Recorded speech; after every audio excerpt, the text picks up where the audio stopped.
Hello, everyone, and welcome to Lounging with Lo. As always, I am your host, Lo. I'm so happy that you guys are able to join me today. So, I'm sure everybody's probably wondering, well, what in the world is Lauren going to talk about for the Christmas edition of her podcast this year? Well, here's what we're going to do. There are a lot of movies I want to talk about, but we're going to split them up in two different parts.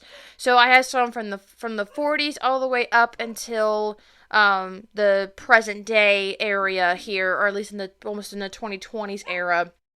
So, like I said, again, we're gonna just divide up in two different parts. I'm gonna start with the older ones, and then we're gonna go towards the second part and end with the newer ones. So, if you're not interested, I'm very sorry. You're missing out on some really good classic movies that I'm sure that you would be um, wonderful to watch either with your family to make a tradition, or if it just wants to bring you back to your childhood, or if it'd be awesome. But if not, that's okay. You're more than welcome to listen to the second part, which is more the more popular eras, like around the 90s into the 2000s, and which is perfectly okay with me.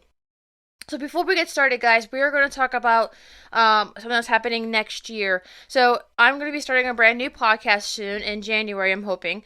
We're going to be talking about the Bible. It's going to be called Lord's Word Lounge. Pretty cool, huh? So like I said, we're going to start in January. We're going to go through Genesis all the way to Revelation, hopefully within that year, or close to that, through the entire year of 2024. So hopefully you guys can be welcome to join me. I'll get you guys a link to the podcast for that as well. But in the meantime, let's go ahead and get started on some Christmas stuff. We're going to start with the very first one, which is in 1941 with the movie called Holiday Inn. Now, I've only seen the movie once, and I thought it was okay. I mean, it was kind of slow for a while, but it's still a good movie to watch. Maybe this would be like the ones that you can watch maybe once a year.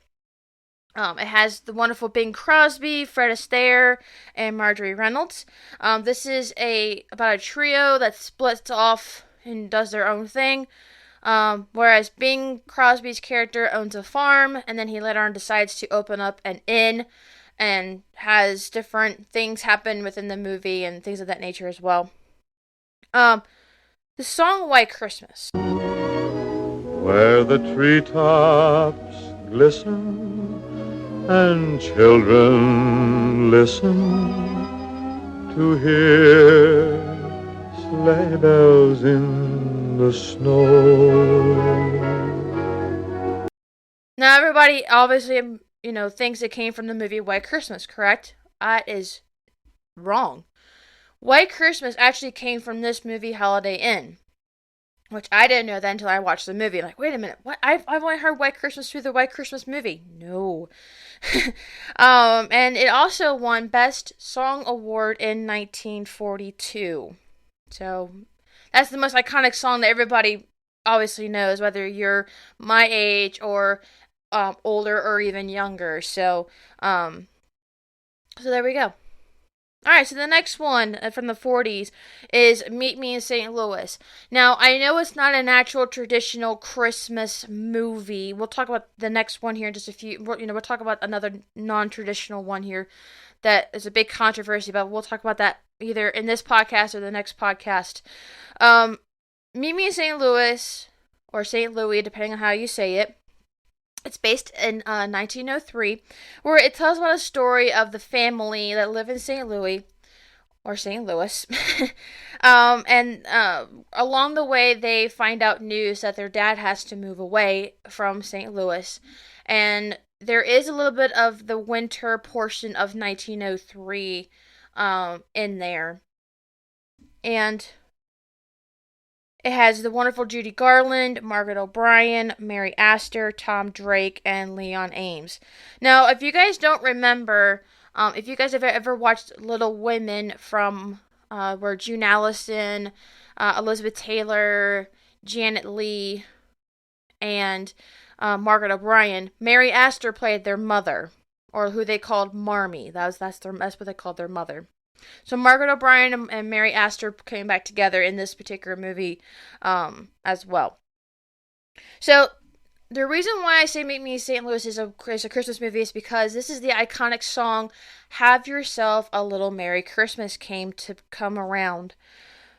And this was originally supposed to be sad because they're remembering the memories that they had in the home and also in St. Louis, um, because they're going to be moving away soon.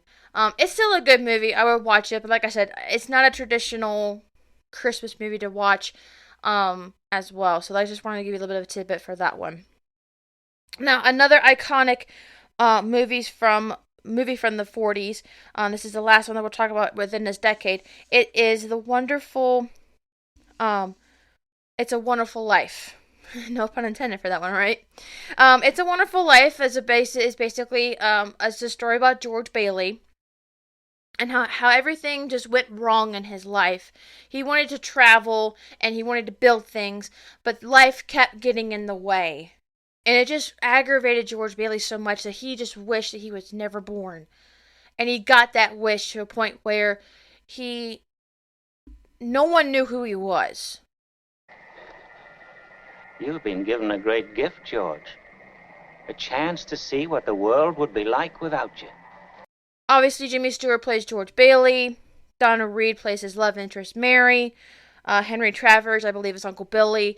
And the wonderful Lionel Barrymore, who plays the villain, Mr. Potter. So here are some two trivia facts I thought you guys can be a little bit interested in. So the cornflakes. So when there's and by I say cornflakes, I mean like the Kellogg's cornflakes at the cornflakes cereal. The cornflakes were used during the snow scenes, whether they were walking in the snow to get the authentic sound when you walk in the snow, because normally you get that crunch feeling, and then obviously when the snow fell, it portrayed the heavy snowfall that came in with those heavy flakes. Now, this is the one part I wanted to share with you, and I think this is really, really cool. So there's a scene in um in the movie where Uncle Billy is kind of tipsy, as we want to call that, and he walks off the stage, and you hear a loud clang sound. It sounds like garbage cans, right? Well, come to find out, watching a documentary or watching a commentary of some sort, a crew member actually dropped something while they were recording that scene, and the wonderful Henry Travers was like, I'm alright, I'm alright. He portrayed it as Uncle Billy falling into the trash cans because he was tipsy, and they loved that so much that they kept it in the movie. When I thought I wouldn't want to be that crew member, like, oh my gosh, I can't believe this. I almost ruined this entire movie, but it actually worked out. That was wonderful. So thank you, whoever the crew member was, for making that memorable. Thank you so much. So that's the 40s, guys. Now, the wonderful 50s. Everybody knows that White Christmas is kind of like the other iconic movie that you watch at Christmas time. So again, it's got Bing Crosby, Danny Kaye, Rosemary Clooney, and Vera Ellen. Obviously, this is another part of the trivia that's not part of my notes, so this is a bonus, like a bonus, I guess, if you want to call this. Rosemary Clooney is actually related to George Clooney. I believe she is his nephew or aunt. So George Clooney is the nephew, I believe, of Rosemary Clooney, if I remember my notes correctly here. And then so that, you know, obviously, again, it's just Rosemary Clooney is just like a big iconic person, and she was wonderful in this movie. So in 1994, which is 1994, oh my gosh, sorry guys, that's the wrong decade. 1944, I'm sorry. It's where we see Bing and Danny playing a musical duo that come together. And then after they leave the army, they team up with a sister act. And then they go to a hotel where they see their commanding officer. And he kind of sees the struggle that they're going through. And they decide to bring all of the acts together and try to help their commanding officer out. It's an amazing movie. I think you'll love it.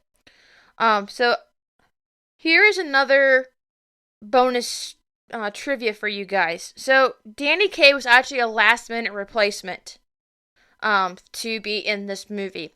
So originally they wanted to have Fred Astaire because of obviously they wanted to reunite Bing and Fred to get together because of from being in Holiday Inn.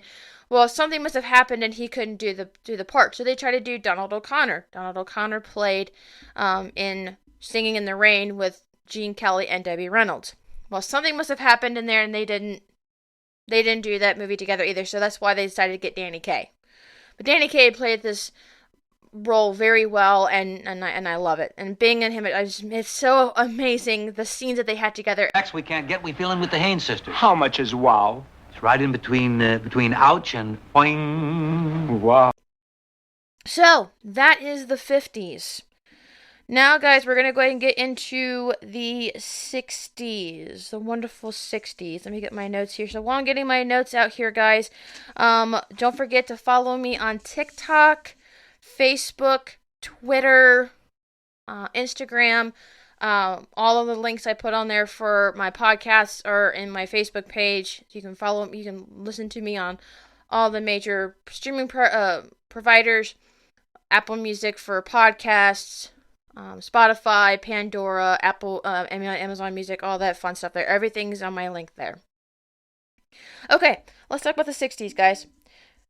So, in the 60s, we have Rudolph the Red-Nosed Reindeer, A Charlie Brown Christmas, Dr. Seuss's How the Grinch Stole Christmas, and Frosty the Snowman. Now, let's talk about these guys for a second here. So, all of these are actually TV movies. They were 30 minutes, or at least close to 30 minutes if they can. So let's talk about Rudolph the Red-Nosed Reindeer first. Magnificent! I'm cute! I'm cute! She said I'm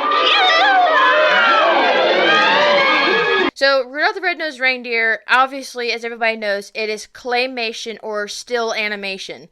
They got that idea from, obviously, Gumby and Wallace and Gromit, but they actually used different materials for the characters instead of just doing a clay animation for those, like it would normally be. So, obviously, everybody knows the whole story about Rudolph, but if you've never seen the movie, it's so cute. I love it. They show it every year on Christmas time on the TV. CBS usually has it on there. I don't know if any other stations show it, but it's really cute. I love it. I think you guys should watch it. Now, I don't know if you guys realize this, but there is a certain elf by the name of Hermie. Now, Hermie is one of those kind of oddball elves that work with Santa, and he is the only elf who doesn't have solid eyes, and he doesn't have any pointed ears. Crazy, right? So Rudolph is played by the voice actors of Billy Richards, Stan Francis, Burl Ives, who plays the Snowman. He also sings the iconic songs Silver and Gold and Have a Holly Jolly Christmas. Paul Sawyer and Larry Mann. Obviously, the quick synopsis of this movie is a young reindeer develops a unique feature and it gets picked on, but then he decides to help Santa on his sleigh. Okay, guys, so the next one, so that was in 1964, and then later on in 1964, we have the wonderful Charlie Brown Christmas. I guess. I like getting presents and sending Christmas cards and decorating trees and all that, but I'm still not happy. I always end up feeling depressed.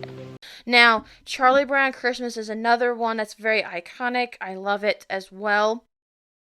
Those are played by Peter Robbins, Chris Shea, Tracy Stratford, who play who play some of the characters inside of the movie.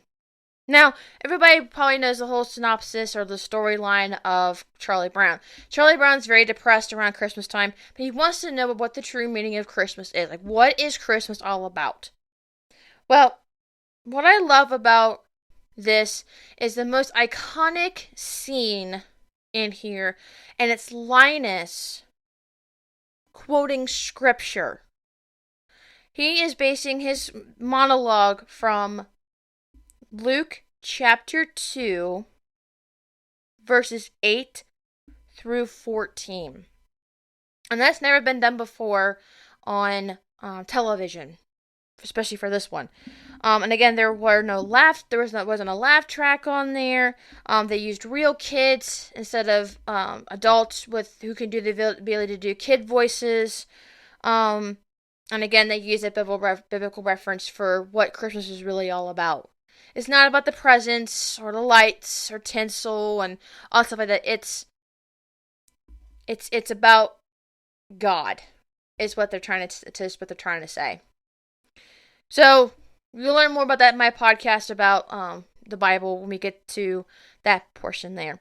So the next one is the wonderful, infamous Dr. Seuss's How the Grinch Stole Christmas. This is the 1966 version of this one. This has got the wonderful Boris Karloff, June Foray, and the wonderful Thurl Razencroft. Now, everybody knows the story about the Grinch. I'm not even going to go in there, but the basic synopsis of this is the Grinch hates Christmas. He hates it every single year, and this is the one year he decides to go down there and just decides to steal Christmas altogether so he could be happy. But as everybody knows, that's not what happens. Hey, why, for 53 years I put up with it now. I'm not going to give the whole ending away. I want you guys to watch it. Guys, I don't know if you know this. There are 2 trivia facts I want to let you guys know about here. Thurl Razencroft is the voice of Tony the Tiger. And Tony the Tiger is wonderful from his catchphrase, "They're great," from the Frosted Flakes cereal. He is the man that sings the "You Are a Mean One, Mr. Grinch" in this particular movie. You're a mean one, Mr. Grinch. You really are a heel. And I love that. I'm like, wait a minute, why? When I first watched it, I'm like, why does that voice sound familiar? And then when I kept hearing the Frosted Flakes commercial, I'm like, oh my gosh, it's him. And another thing, guys, here's something to do with numbers for those who are the analytic mind here. So again, I mentioned it was a TV movie. This is a 30-minute TV movie. It took 10 months to produce. Okay? So within those 10 months, there were 25,000 drawings. So 25,000 drawings within 10 months to produce a 30-minute TV movie. Mind blown. Okay. Again, so that was 1966. 1969 is the wonderful Frosty the Snowman. Again, we have Jimmy Durant, who was the narrator, and also sings the iconic song Frosty the Snowman. And we have Jackie Vernon, June Foray. And in this version of Frosty the Snowman, obviously a magician loses his hat, and the little girl finds the hat, puts it on her snowman, and Frosty comes to life singing, "Happy birthday!"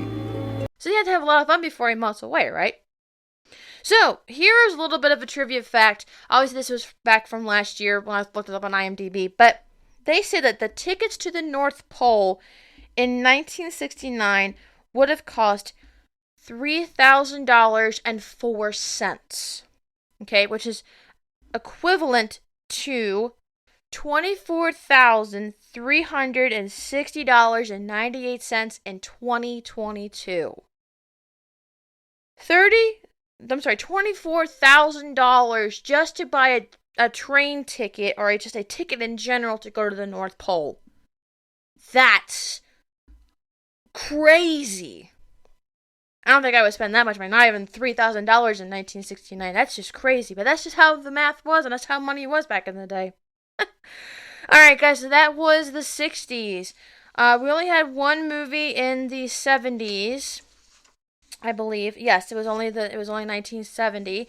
This was Santa Claus is Coming to Town. And again, this is another still animation that made popular from the Rudolph the Red-Nosed Reindeer. Now, again, this was Fred Astaire. He is the narrator. He plays the mailman that talks about Santa Claus. Mickey Rooney, Keenan Wynn, and Robbie Lester. Now, in this particular movie, the mailman has to answer questions from the kids. But why does he go down the roof? Why does he wear a red and white suit? Why does he have to go at night? And, all these questions that we have of why Santa Claus does what he does. Now, there is a character inside of this TV movie called Burgermeister Meisterburger. I, Burgermeister Meisterburger. That's him. So, I actually didn't know this. So I wanted to share this with you guys. So a Burgermeister is a chairman of the executive council in the town of Germany. Crazy, right? Now, I don't even know how I missed this in my notes here, but I forgot to tell you guys that the last TV movie in the 70s was A Year Without the Santa Claus. It's got Shirley Booth, Mickey Rooney, Dick Shawn, George S. Irving as the big main characters here. So if you guys have never heard of this or never seen the movie, again, this is another stop animation movie that they did in the 70s. Basically, Santa Claus is very ill, so he decides to take a day off. But Mrs. Claus decides to find out there's any more Christmas cheer around this time of year.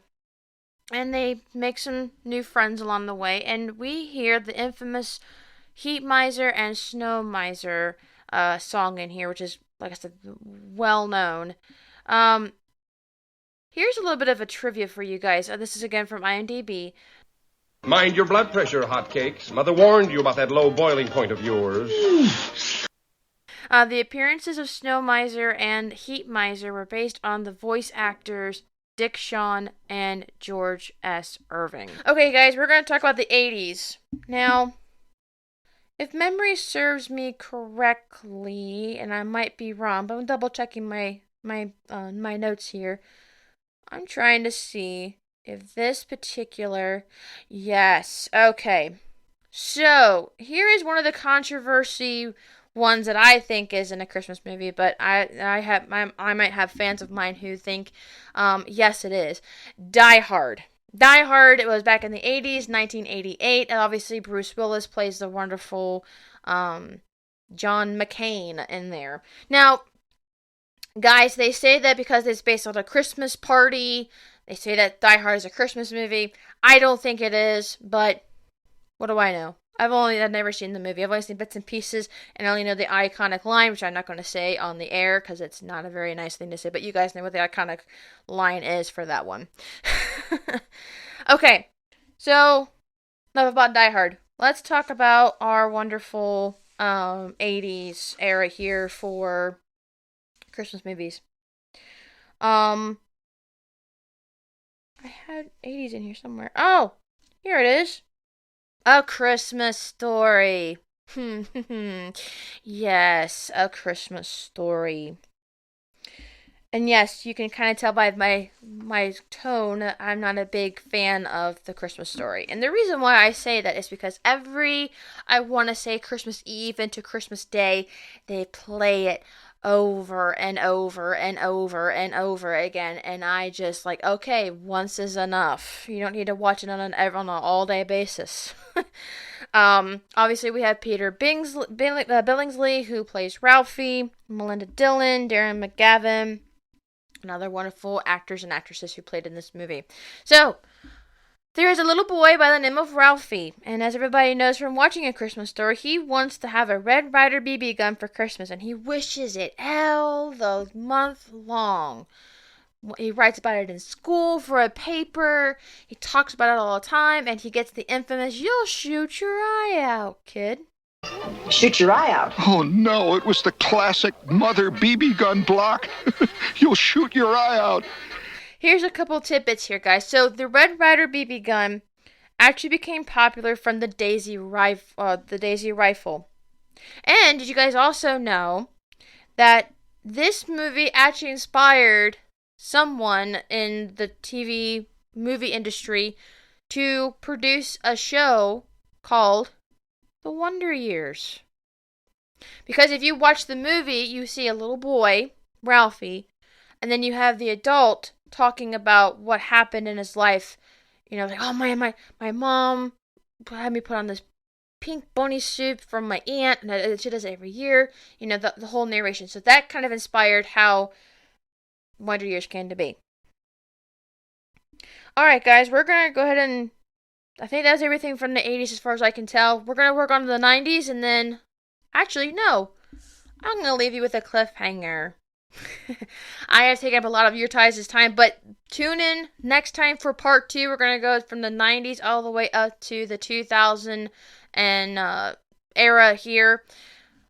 Thank you guys so much for joining me on Lounging with Lo, the Christmas edition, part 1 for Christmas movies. I really appreciate you guys joining me as always. Let us lounge together. Until next time, guys.